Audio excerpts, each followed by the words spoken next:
नमस्कार मित्रमैत्रिणींनो, कल्पना करा की तुम्हाला खूप तहान लागलेली आहे आणि तुमच्या समोर एक तुम्हाला खूप मोठं तळं दिसतं आहे. पाणी त्याच्यातलं स्वच्छ आहे. इतर लोक पाणी पिऊ शकत आहेत. मात्र तुम्हाला सांगण्यात येतं की तुम्ही हे पाणी पिऊ नाही शकत. हे पाणी तुमच्यासाठी नाही आहे. कारण तुम्ही एका अस्पृश्य समजल्या जाणाऱ्या जातीत जन्माला आलेला आहात. त्या तळ्याचं पाणी मुस्लिम पिऊ शकतोय, ख्रिश्चन पिऊ शकतोय, मात्र तुम्हाला नाही पिता येत. ही कुठलीही काल्पनिक कथा नाही आहे. ही सत्य घटना आहे. महाडच्या चवदार तळ्याची गोष्ट मी आज तुम्हाला सांगणार आहे.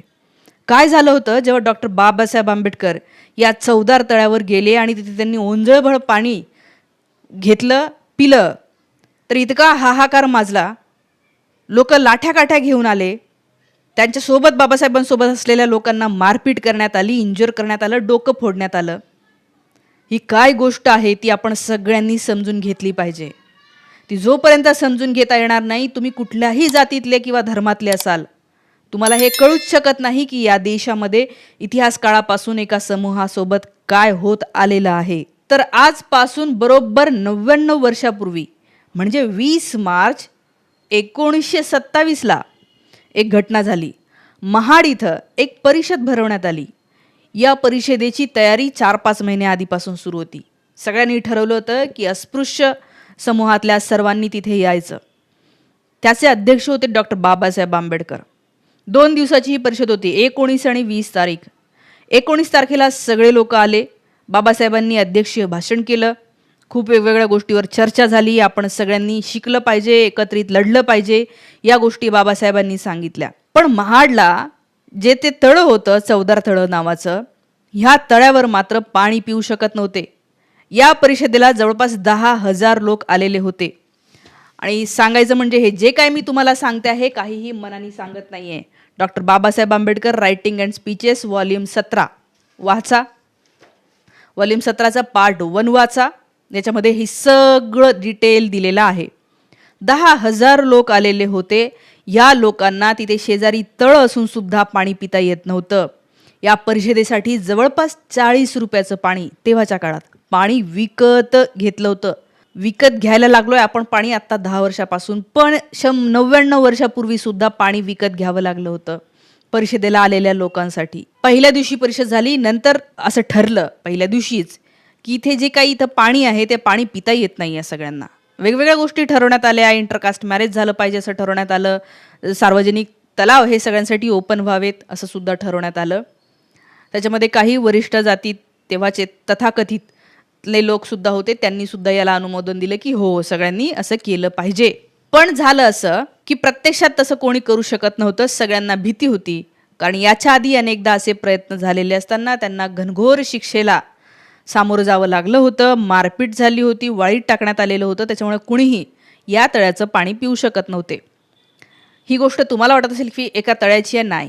या महाराष्ट्रामध्ये जवळपास सगळ्याच तळ्यांच्या सोबत तसं होतं. एका समूहासाठी वेगळं तळं आणि म्हणजे घाणेरडं पाणी हे ठेवण्यात येत होतं, तर बाकीचेच फक्त स्वच्छ पाणी असेल तिथे वरिष्ठ जातींचं हे होतं. तेव्हाच्या सरकारने म्हणजे 1924लाच असा एक ठराव पास केला होता आणि सांगितलं होतं सगळ्या महानगरपालिकांनी, म्युन्सिपाल्टींनी त्यांच्या हद्दीत येणारे जे पाणवठे आहे, विहिरी आहेत, या सगळ्यांसाठी खुल्या केल्या पाहिजे.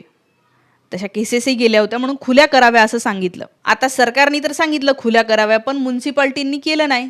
आता म्युन्सिपाल्टींनी का नाही केलं? कारण की तिथे असलेल्या काही वरिष्ठ श्रेष्ठ समजल्या जाणाऱ्या जातीचा वर्चस्व त्यांनी सांगितलं की कसं काय हे पाणी तर ते नाही पिऊ शकत, बाकी कोणी चालेल, मुस्लिम चालेल, ख्रिश्चन चालेल, मात्र अस्पृश्य नाही चालणार.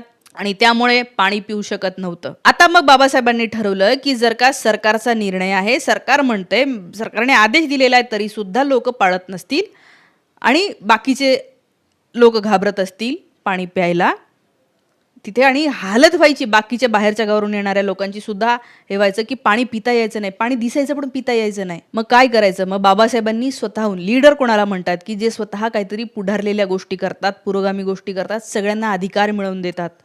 बाबासाहेबांनी सांगितलं की आपण उद्या चवदार तळ्यावर जाऊन पाणी पिऊया.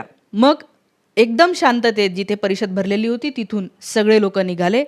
बाबासाहेब पण होते, ते लिडरशिपमध्ये होते, पुढे होते. शांततेत लोक चवदार तळ्यापर्यंत गेले. बाबासाहेब त्या तळ्याच्या काठाला तिथे उभे राहिले. पाण्यात हात घातला, आणि ओंजळींनी बाबासाहेब हे पाणी पिले. बाबासाहेबांनी पहिल्यांदा पाणी पिल्याच्या नंतर बाकीचे सगळे जे त्यांच्यासोबत आलेले होते या सगळ्यांनी पाणी पिलं. ही जवळपास 1001 वर्षानंतर घटना झाली असेल की कुणीतरी त्या तळ्याचं पाणी इतक्या निर्भयपणे पिऊ शकलं. हे खूप मोठी क्रांती बाबासाहेबांनी केली. हे काय फक्त पाणी नव्हतं, विकते आणू शकले असते ते. पण आम्ही सुद्धा माणूस आहोत, आम्ही सुद्धा ह्युमन बिईंग आहोत, आम्हाला सुद्धा तेच अधिकार आहे जे सगळ्यांना आहे, असले पाहिजे, हे ठासवण्याची ती कृती होती. हे फक्त पाणी तहान भागवण्यासाठीचं नव्हतं, हे त्यांनी केलं. ते सगळं झालं, सगळ्यांनी पाणी पिलं तिथे आलेल्या, आणि सगळेजण जाऊन परत त्या मांडवामध्ये गेले. काही लोक आपापल्या घरी जायला निघाले, कारण की शेवटचा दिवस होता परिषदेचा. जवळपास 2 तासांनी असं झालं की कुणीतरी अफवा पसरवली, मूर्ख डोक्याच्या लोकांनी अफवा पसरवली की इथे आलेली ही जे महारांची परिषद झालेली आहे, ह्या परिषदेमध्ये असं ठरवलं की आपण ते वीरेश्वराचं जे मंदिर आहे जवळ असलेलं, ह्या मंदिरामध्ये जाऊ.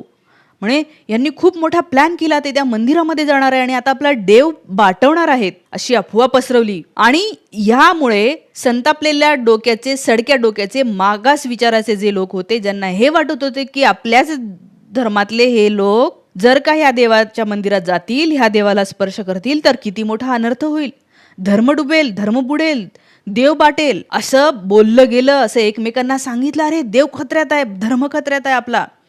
कानोकानी खबरी गेल्या आणि कितीतरी लोक 2 तासात हातामध्ये काठ्या घेऊन, बांबूच्या काड्या घेऊन रस्त्यावर उतरले आणि त्या परिषदेकडे जायला लागले. ते इतक्या वेगात त्या परिषदेकडे रागाने ते गेले. त्यांना असं वाटलं कसं काय हे होऊ शकतं. 99 वर्षापूर्वी राग होता, आजही काही लोकांच्या डोक्यात तो राग आहे, हे लक्षात घ्या.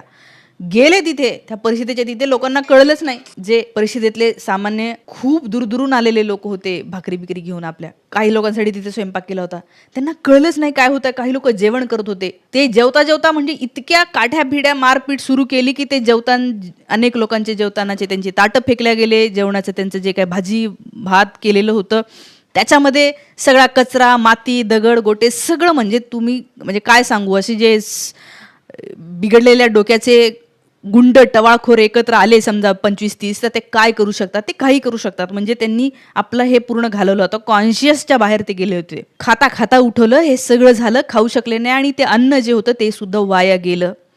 अनेक लोकांची डोकी फुटली. नोंद झालेली आहे, 20 लोक हे सिरियसली इंज्युअर्ड आहेत त्या ठिकाणी झाले होते. अनेक लोक जे गावामध्ये फिरत होते, म्हणजे कारण की ते 2 तास झाला होता पाणी पिऊन, आणि गावामध्ये इतर गोष्टीसाठी निघाले होते. काही लोक घरी जायला निघाले होते, तर एकट्यात गाठून सुद्धा अनेक लोकांना मारलं. परत अशा बातम्या पोहोचवल्या की हे लोक जिथे जिथे जातील, ज्या ज्या गावाचे असतील, त्या त्या गावामध्ये त्यांच्या मुखियांना सांगितलं की हे जे महार समजा आले किंवा अजून कोणते दुसरे आले, तर जे या परिषदेला हजर होते ते आले, तर त्यांना तिथे त्रास द्या, छळा, त्यांना विचारा कशाला गेले होते, का तुम्ही हे केलं म्हणून. हे सगळं झालेलं आहे, बाबासाहेब आंबेडकरांनी पुस्तकात लिहून ठेवलेलं आहे. मी मनाचं काहीच सांगत नाही आहे. आता हे सगळं झाल्याच्या नंतर बाबासाहेब तिथे त्यावेळेला तिथे नव्हते, ते दुसरीकडे एका ठिकाणी एका मीटिंगमध्ये होते.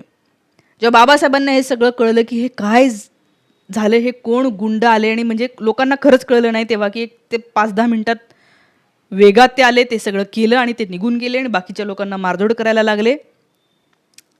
आणि त्याच्यामुळे तिथे आलेले खूप लोक हे घाबरले. बायका पण आल्या होत्या, 15 वर्षाच्या मुलापासून ते 75 वर्षाच्या म्हाताऱ्यापर्यंत तिथे उपस्थित होते. अनेक लोक घाबरून गेले, कारण हा समाज असाही वर्षानुवर्षे पिचलेला होता, त्यांना भीतीतच ठेवलं होतं. त्यामुळे ते समजलं नाही त्यांना की काय होतंय हे आपल्यासोबत. ही परिस्थिती झाली. बाबासाहेबांचं म्हणणं आहे की पोलीस इथे वेळेवर आले नाही. पोलीस खूप उशिरा, म्हणजे संध्याकाळच्या वेळेला आले, जेव्हा ते झालं त्याच्यानंतर 5-6 तासानंतर. कारण की या परिषदेमधले अनेक लोक संतापले होते. त्यांना पण कुणीही, हे जरी काठ्या घेऊन आलेले असतील तरी त्यांनी काठ्या उगारल्या नाही. ते फक्त बाबासाहेबांची वाट बघत होते की कधी आमचं लीडर आम्हाला आदेश देतात. पण बाबासाहेब म्हणाले की ते कितीही संतापलेले असू दे, आपण शांत बसायचं. अनेक लोकांना बाबासाहेबांनी लिहून ठेवलेल्या अनेक लोकांना मुस्लिमांनी आणि ख्रिश्चनांनी आश्रय दिला, आणि म्हणून ते वाचले नाही तर त्यांची काय हालत झाली असती. ते म्हणाले की अनेक लोकांना या इतर धर्मातल्या लोकांनी घरामध्ये घेतलं आणि वाचवलं. जर हेर संतापलेले लोक सुद्धा, कारण की हे काय कमी नव्हते, याच्यामध्ये 100पेक्षा जास्त लोक हे वर्ल्ड वॉर 1 मध्ये लढाई लढलेले योद्धे होते. कुणीच कमी नव्हतं. पण फक्त त्यांना या परिषदेला बट्ट्याबोळ नव्हता लावायचा, म्हणून ते बाबासाहेब काय म्हणतात त्याची वाट बघत होते, पण बाबासाहेब म्हणाले की आपल्याला हिंसक व्हायचं नाही आहे, आपण सगळं नीट करू. बाबासाहेब त्या ठिकाणी जायला लागले तर हे जे सडक्या डोक्याचे हातात लाठ्याकाठ्या घेऊन आलेले कट्टर स्वतःला समजणारे धर्मरक्षक वगैरे समजणारे घेराव घातला. असं लिहिलेलं आहे की घेराव घातला, त्यांनी बाबासाहेबांना मारणार होते, पण बाबासाहेबांच्या सोबत काही लोक होते, ते मारू शकले नाही. बाबासाहेबांनी त्यांना समजावून सांगण्याचा प्रयत्न केला, पण कुणीही समजून घेतलं नाही. आणि नंतर त्या तळ्याची गोष्ट तुम्हाला काय सांगू, ह्या तळ्याला दुसऱ्या दिवशी शुद्ध करण्यात आलं. सनातन्यांनी काय केलं तर 108 घागरी या तळ्यातलं पाणी काढलं आणि 108 घागरी गोमूत्र, शेण, दही, दूध, पाणी याचं मिश्रण असलेल्या 108 घागरी या तळ्यामध्ये टाकल्या. मंत्राचा उच्चार केला आणि तळ शुद्ध झालं. हां, आता आपण पिऊ शकतो पाणी. आणि आता जे काल ज्यांनी बाटवलं तळा, ज्यांनी पाणी पिऊन गेले, त्यांनी परत यायचं नाही असं सांगण्यात आलं, असं ठरवण्यात आलं. त्याची तिथं तसं व्यवस्था केली की हे परत येणार नाही. हा वाद साधा नाही आहे, हा 4 वर्ष चाललेला लढा आहे. त्याच्यानंतर सुद्धा पाणी पिऊ शकले नाही. तो लढा कोर्टात गेला. म्युन्सिपाल्टीनी सुद्धा ते निर्णय वापस घेतला की हां, नको नको नको हे करायला. म्युन्सिपाल्टी पण म्हणली की नाही नको, आता हे सगळ्यांसाठी नको. मग काही लोक गेले, ते म्हणाले की नाही, हे तळं तर सार्वजनिक नाही आहे, हे तर वैयक्तिक मालकीचं आहे. खोटं होतं सगळं, कारण ते टिकूच शकलं नाही कोर्टामध्ये. कुणीच मालक येऊ शकलेला आहे. एका मेलेल्या व्यक्तीचं नावाने सांगितलं की या व्यक्तीचं हे तळं आहे, पण तसं काहीच निघालं नाही, त्याचा रेकॉर्ड निघाला नाही. सरकारनेच आजपर्यंत या तळ्याचं काम केलेलं होतं, स्वतःच्या खर्चातून गाळ उपसला होता. तेव्हा सरकारने सांगितलं की हे तळं हे जे आहे ते सार्वजनिक याचं आहे. हा इतका मोठा लढा आहे, जे आजही मूर्ख लोक म्हणतात कुठे आहेत, कुठे अन्याय होत होता आणि यांना पाणी प्यायला मिळालं नाही. काही पण सांगतात म्हणे, असं कसं पाणी नाही प्यायला मिळालं, सगळेजण तर सगळीकडचं पाणी पिऊ शकत होते, कोण अडवणार होतं. इतके रेमड्या डोक्याचे, सडक्या मानसिकतेचे आणि बुद्धी एवढीशी असलेले लोक आहे की जे स्वतःच्या इतिहासाचा सुद्धा थोडासा विचार नाही करू शकत की या देशाला काय इतिहास घडलेला आहे, या देशामध्ये निदान त्याची जाणीव तरी ठेवायची आणि म्हणायचं की ओके, हा इतिहास आहे, त्याच्याकडे आपण डोळसपणे पाहिलं पाहिजे. जवळपास 2000 वर्ष गुलामीत ठेवलं होतं एका समाजाला. आजही आपला बहुतांश समाज गुलामीतून बाहेर आलेला नाही आहे. अजूनही डोक्यामध्ये तेच आहे की एक जात म्हणजे भारी असते, ती वरिष्ठ असते, ती श्रेष्ठ असते, त्यांच्यात काहीतरी असलं आहे तसलं आहे, हे यालाच गुलामी म्हणतात. असं काहीच नसतं. बाबासाहेबांनी सिद्ध केलेलं आहे. त्यांच्या एवढ्या डिग्र्या आजपर्यंत अजून कोणी घेऊ शकलं नाही, इतकं नाव कोणी कमवू शकलं नाही. जगभरामध्ये इतका बोलबाला. मला सांगा, जर जीन्समध्ये असतं, जर तुमच्या रक्तातच काहीतरी असतं, तर हे करू शकले असते का? त्यामुळे हे जी गुलामी आहे आजही अनेक लोकांच्या डोक्यामध्ये आहे आणि हा लढा आहे, म्हणून आजच्या दिवशीचं स्मरण केलं पाहिजे. बाबासाहेबांनी हे फक्त पाणी पिऊन बाबासाहेबांना तर परत तिथे यायचं नव्हतं, पण हे का केलं त्यांनी? कारण की ह्या सगळ्या याच्यातनंच आज आपण इथपर्यंत आलोय. नाहीतर हा देश हे समाजसुधारक नसते, हे चुकीच्या गोष्टीला विरोध करणारे लोक नसते, तर आज देश आपण इथपर्यंत आलो नसतो. मला आज याच्या निमित्ताने जे आहे ते हे सांगावं वाटलं. अर्थात तो लढा पुढे गेल्यानंतर 27 डिसेंबरला त्यांनी परत एकदा सत्याग्रह करायचं ठरवलं होतं. या सगळ्या गोष्टी आहेत, आपण पुढे करत राहूया. 14 एप्रिलला बाबासाहेबांची जयंती आहे. आज मी तुम्हाला एक घोषित करते, आजपासून 14 एप्रिलपर्यंत माझ्याकडे जे बाबासाहेबांचे खंड आहेत त्यातल्या काही गोष्टींचं मी वाचन करणार आहे.